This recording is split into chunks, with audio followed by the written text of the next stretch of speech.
Okay, hello everybody. Today we are going to do the last section of Chapter 8, 8.3. We're going to talk about nonprofit organizations. So we've been talking about business organizations in the last two sections, and today will be nonprofit. This will be a short lesson. We won't have to do a whole lot in it.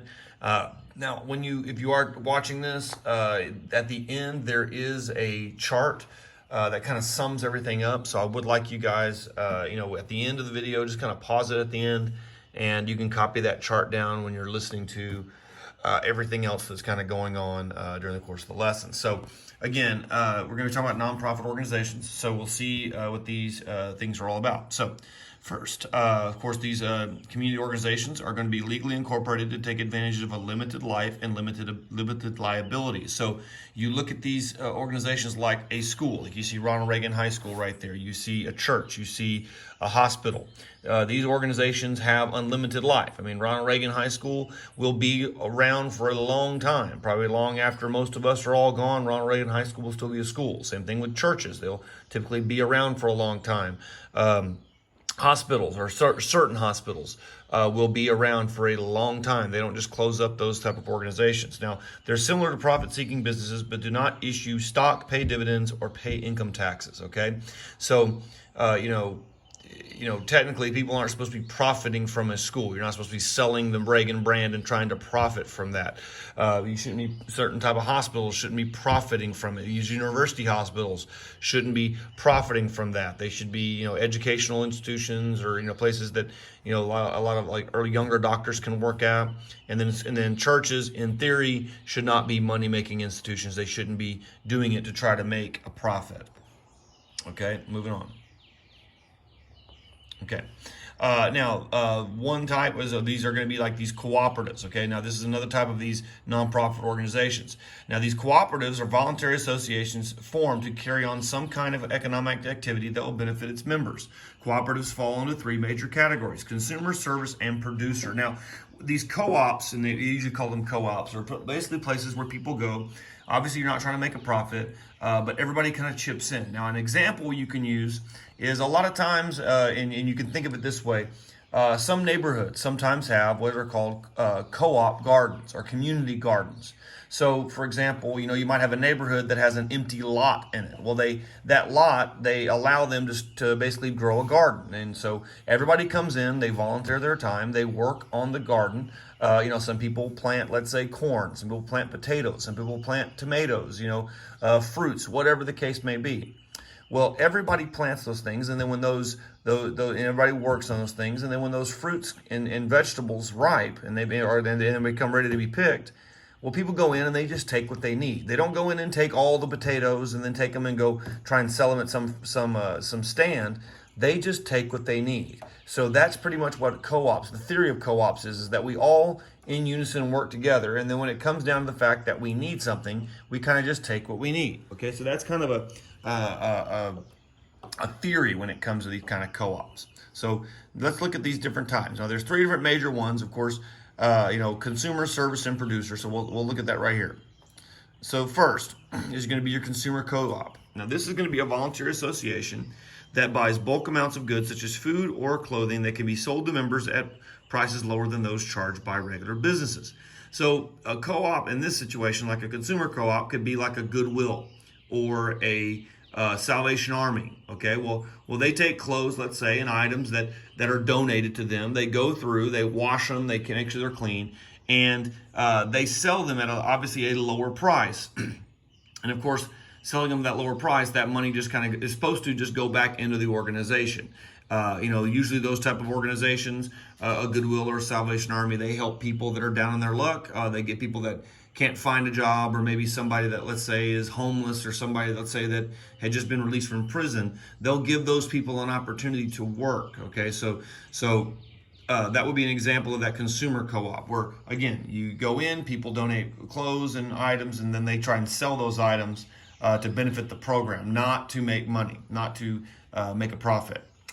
Service co-op provides services such as insurance, credit, or child care to its members. Now, this would be like where you see these credit unions. So like Security Service Federal Credit Union, okay? Or you see commercials for that, or San Antonio Credit Union.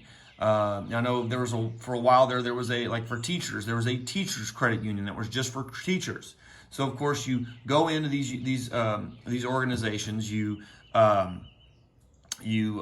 deposit money with them. Of course, that money is used to give loans to its members and help out its members and things like that. But again, it's not a bank that's trying to make a lot of investments and buy stocks and bonds and sell stocks and bonds and has a board of directors that they have to answer to. Okay, so like it says here, they make loans to employees of particular companies or government agencies, and they all kind of work together in that.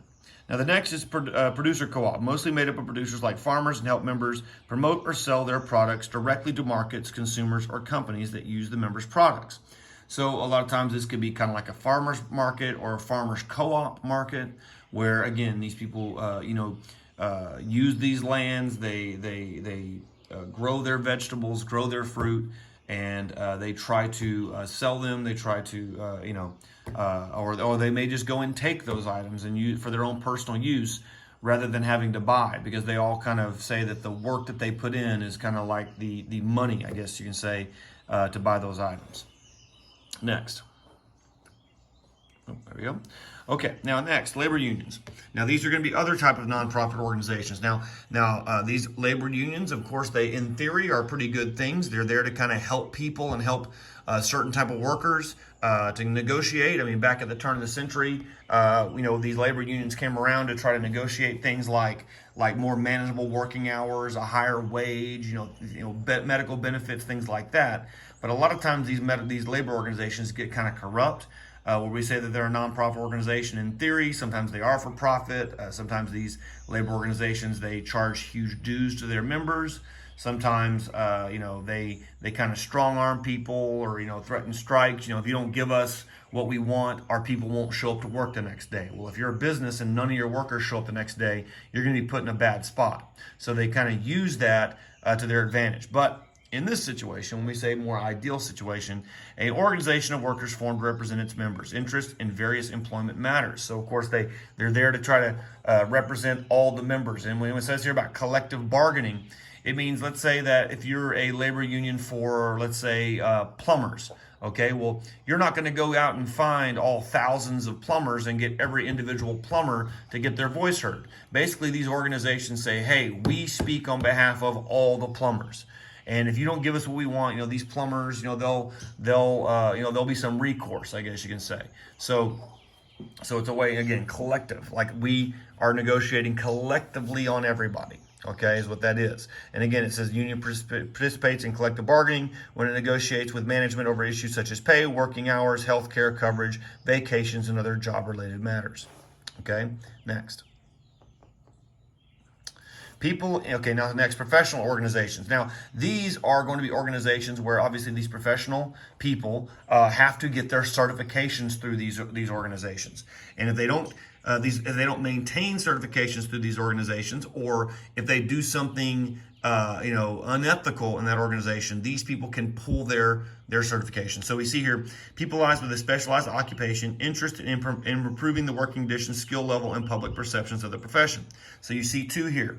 The American Medical Association. This is anybody that would consider themselves to be a doctor. You've got the American Bar Association. Anybody that would consider themselves to be a lawyer. Okay. Well, these lawyers, these doctors, they have to pass these tests. And they have to gain certifications from these organizations. When they gain a certification from these organizations, they can practice medicine. They can practice law. They can do those things. They cannot practice those if they do not have the certifications from these organizations. I mean, the same thing for like teachers. I mean, we have to maintain teacher certification. Not just anybody, Joe Schmo off the street can walk in and get a job as a teacher and be able to teach, certain types of content. You have to be certified in those areas. I mean, much like me, I'm certified in economics. I'm certified in all areas of social studies because I had to take a test, pass that test in order to gain that certification. Then you have to do things. You have to go to workshops, training, things like that to maintain that certification. Just like doctors, just like lawyers. That's the thing. So that's what these organizations do. Okay, business associations. Now, in this, you can see the Chamber of Commerce is going to be one, but they promote collective interests. Now, what they do is they promote businesses of a certain city or of a certain area. Okay, of course, if you, these organizations look over these businesses, they want to make sure these businesses are acting right. They are charging people fair charges for their products. They're not abusing their power. They're not leaving their business all junky and nasty and then bringing down the property value of other businesses. So they kind of regulate businesses. So most communities have a local chamber of commerce, an organization that promotes the welfare of its member businesses. So basically, it's a organization that speaks on behalf of all the businesses of a certain area. And again, it is in their interests that good businesses are in an area. There's not a bunch of crappy and junky and corrupt businesses. Okay, now the Better Business Bureau is also a version of a variation of this, or variation of this, is a nonprofit organization supported by local businesses. They provide general information and maintain records of consumer inquiries and complaints. So what happens is this organization makes sure that, again, everything is on the up and up with these businesses. So if you are wrong, do these people cheat you, you can go to the Better Business Bureau and they can investigate. I mean, obviously this is like the police for these businesses. Okay, you're not going to call the cops that Burger King didn't give you your hamburger, or that some lady cussed you out in the line at Luby's. You would go to the Better Business Bureau, and they would do that investigation. Okay, and of course, if you're not maintaining, let's say, certain levels of cleanliness, or you're not maintaining a certain level of fairness with your customers, the Better Business Bureau will they'll either give you a fine, or they give you a ranking that's low. You'll get a low ranking with a Better Business Bureau. And I mean, we all know this. I mean, how many people have gone to things like services like Yelp, let's say, to read reviews on businesses just before you go eat there or go to shop there? Well, that's the same thing. I mean, if they get a low rating with the Better Business Bureau, people are probably not going to be as prone to go shop there or frequent those locations. Oh, let's see. Oh. Hold on, messing up the PowerPoint. Okay, let me get back to this here, and let's continue. Okay, let's just go to sorry. Okay, let's just go like that. Okay, next is going to be government. Now, of course, in theory, government is supposed to be a nonprofit organization. Okay, but of course, when you look at what it says in the book and then what's in real life, there are a lot of politicians that profit a lot of money, get a lot of money from being in the government. But in theory, again, it's supposed to be a nonprofit organization. So many government agencies produce and distribute goods and services to consumers, give government a direct role in the economy. So, like you see here, their role is direct because the government supplies a good or service that competes with those provided by private businesses. And a great example would be the Postal Service. Okay, you have the Postal Service out there, but they have direct competitors. These competitors are places like UPS, FedEx, let's say, DHL, Amazon Prime now, where they're doing their own deliveries.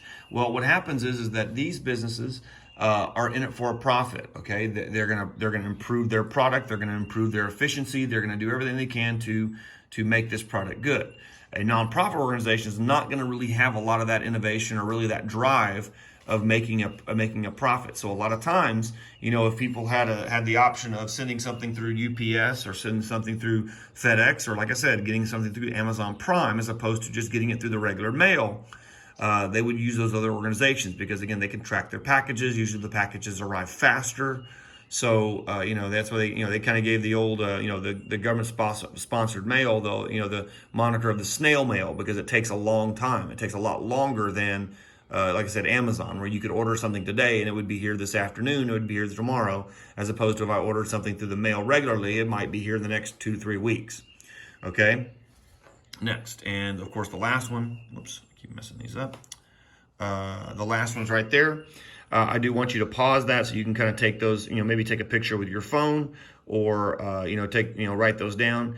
Those would be the summary of all of those businesses that we talked about. Okay. Well, that is our lesson for today. We're going to continue on with this distance learning. I will make some announcements I will put some announcements on Google Classroom and regarding if we, a test that may be coming up, or how we're going to take that test.